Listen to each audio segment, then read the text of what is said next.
আজ সকালে বাড়ির সামনে একটা জায়গায় যেখানে নেট দিয়ে ঘেরা রয়েছে, কিছু সবজি লাগানো রয়েছে, সেখানে গিয়ে দেখি একটা গো সাপ আটকে রয়েছে জালের মধ্যে। আমি প্রথমে খেয়াল করিনি, তারপর ওর গজরানি শুনে ঘুরে দেখলাম, তখন দেখছি গো সাপটা আটকে রয়েছে একেবারে গলা থেকে পা থেকে পুরো আটকে গেছে। তো আমি ভাবতে লাগলাম যে কীভাবে একে উদ্ধার করা যায়। তো অনেক ভাবনা চিন্তা করলাম, কিন্তু সাহস করতে পারলাম না। তারপরে ফরেস্ট ডিপার্টমেন্টকে একটু খবর দেবো এটা ভাবলাম, কিন্তু কাছাকাছি তো সেরকম কোনো ইয়ে নেই এবং ফোন নাম্বারও ছিল না। চেষ্টা করলাম নেট সার্ফিং করে যদি কোনো ফোন নাম্বার পাওয়া যায়। তারপরে যাই হোক, স্কুলে গিয়েছিলাম, স্কুল থেকে আসার পরে প্রায় একটু সন্ধ্যের সময় আমি দেখলাম যে না, ওটাকে উদ্ধার করতেই হবে। দিয়ে ছুরিটা নিয়ে আমি চলে আসি। তো পাশ দিয়ে একটা বন্ধু যাচ্ছিল, তাকে একটু ডাকলাম, বললাম আয়, এটাকে একটু উদ্ধার করতে হবে। তো বন্ধু এলো, এসে ও তখন ছুরিটা দিয়ে জালটাকে কাটতে লাগলো। আমি আলোটা ওকে দেখাতে থাকলাম। আস্তে পিস্টে জড়িয়ে গেছে, খুব আস্তে পিস্টে জড়িয়ে গেছে, একেবারে মাথা থেকে পা থেকে গলা থেকে সমস্ত জায়গাতে। এবং যে জায়গাটা সেটাও ওই স্যাঁতস্যাঁতে জায়গা, একটু কাদা মতো, বর্ষাকাল, দাঁড়িয়ে রয়েছি, পিঁপড়ে রয়েছে প্রচুর, পিঁপড়েতেও কামড়াচ্ছে, অসুবিধা। তা সত্ত্বেও বন্ধুটাকে বলছি যে তুই এইভাবে কাট ওটাকে।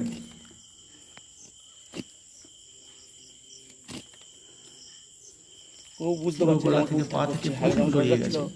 এখন আগে যাচ্ছে না। এবং সেই সকাল আমার মনে হয় গত রাতে ও এখানে সকাল থেকে ছিলাম ক্লাবের গ্রুপে, আমি সকালবেলা দেখেছি। সাহায্য করলি না, রাত থেকে আটকে রয়েছে। উদ্ধার করতে হবে তো। হ্যাঁ দাদা, গোসাপ দাদা অনেক চেষ্টা করেছে, এই সকাল থেকে আটকে, যত চেষ্টা করেছে তত বেশি জড়িয়ে গেছে জালের সাথে।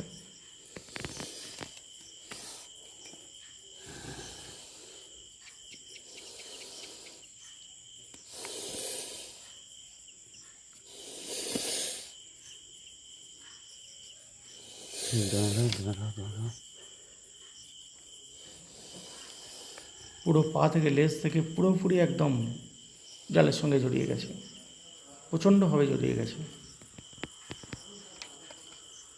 আস্তে পিস্টে জড়িয়েছে এবং এখন অন্ধকার হয়ে গেল। একটু অসুবিধা হচ্ছে কাজ করতে।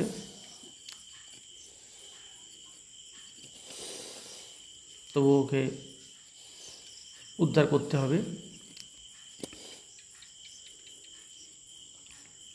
খুব শান্ত একটা প্রাণী, জড়িয়ে গেছে তো।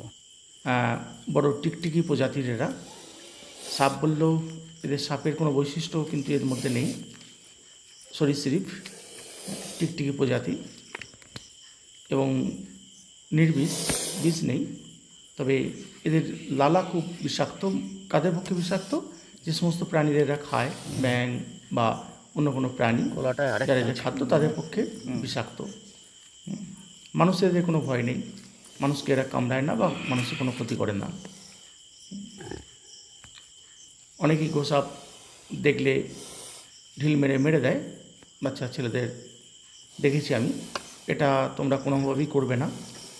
খুব পরিবেশ বান্ধব একটি প্রাণী। সকাল থেকে আমি চিন্তা করছি, উপকার করে যে কীভাবে ওটাকে করবো। এই গোসাপ থাকলে অন্যান্য বিষাক্ত সাপ সেখানে থাকে না। কাছাকাছি কোনো ফরেস্ট ডিপার্টমেন্ট তাই যথেষ্ট উপকারী প্রাণী, করবো, ফোন করবো, শান্ত প্রাণী। চেষ্টাও করলাম, যেখানেই দেখবে বিপদে পড়েছে উদ্ধার করার চেষ্টা করবে, কোনো সময় এটাকে মেরে দেবে না। পরিবেশের ভারসাম্য রক্ষা করতে ওই গলাটা গোসাপের কিন্তু বিশাল ভূমিকা রয়েছে। পাবে। হ্যাঁ, ওইটা আমরা চেষ্টা করছি উদ্ধার করতে।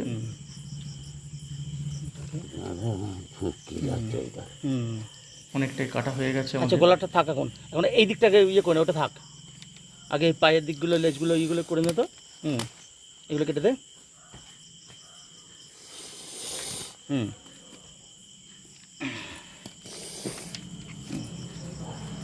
লেজটাকে ধর দিকে আস্তে আস্তে। সব পায়ে ইয়েতে আস্তে আস্তে ধরে চাগিয়ে আস্তে নিবি। আস্তে জড়িয়ে গেছে। কিচ্ছু করবে না, হাতে করে ধর, কিচ্ছু হবে না। তুই ক্যারি ধরতে হবে না, তুই এমনি হাতে করলে ধর না, কিচ্ছু হবে না। দেখ হাতে করে ধর ধর ধর, কপ করে ধর, কিচ্ছু হবে না, ও কিচ্ছু হবে আমার না, খুব সঙ্গে শান্ত যে প্রাণী, বন্ধুটা রয়েছে হারু, কিচ্ছু। তুই লেজটাকে ধর, হারু হালদার, কেটে দে, এটা কেটে দে, সেও খুব কাট ওটা। সাহস নিয়ে কাজটা হ্যাঁ। করছে। বেশ, এবার লেজটাকে ধর, তুই আমি সাহায্য করছি ওকে, লেজটা ধর না, তোর ভয় নেই, কিচ্ছু ভয় নেই, আরো দেখাচ্ছি। তো কোনো ভয় নেই। তুই লেজ ধরে দাদা, এই সাইডে সাইডে, এই তো ধর। হ্যাঁ দেখ, ওর কোনো ভয় নেই, তুই এমনি ধর, ব্যাস। হ্যাঁ, এইবার তুই কলার শান্ত ওইটা কাট। প্রাণী, ভয়ের কিছু নেই। হুম, আস্তে আস্তে গলাটা একেবারে জড়িয়ে গেছে না পুরো। হুম হুম, আস্তে আস্তে কাট। হ্যাঁ হ্যাঁ, এই তো ব্যাস, এবারে 90% ইয়ে হয়ে গেছে, আর একটুখানি লেগে আছে। উদ্ধার কাজ এই প্রায় আস্তে আস্তে শেষের দিকে, আস্তে আস্তে ছাড়বি, আমরা প্রায় ওকে উদ্ধার আর করে ধরবি, তুই ফেলেছি। ধরে থাকবি। হ্যাঁ, ব্যাস, এইবার উদ্ধার হয়ে গেছে। ব্যাস ব্যাস, উদ্ধার হলো। স্বস্তি। ও লাভলি, ঠিক চলে যাবে আস্তে আস্তে। আস্তে আস্তে চলে যাচ্ছে ও বাঁচলো, ওর খোঁজে, সকাল থেকে ওর পড়ে আছে। ঠিকানায়। সকাল থেকে। হ্যাঁ হ্যাঁ, বেরিয়ে গেল, ওই চলে গেল।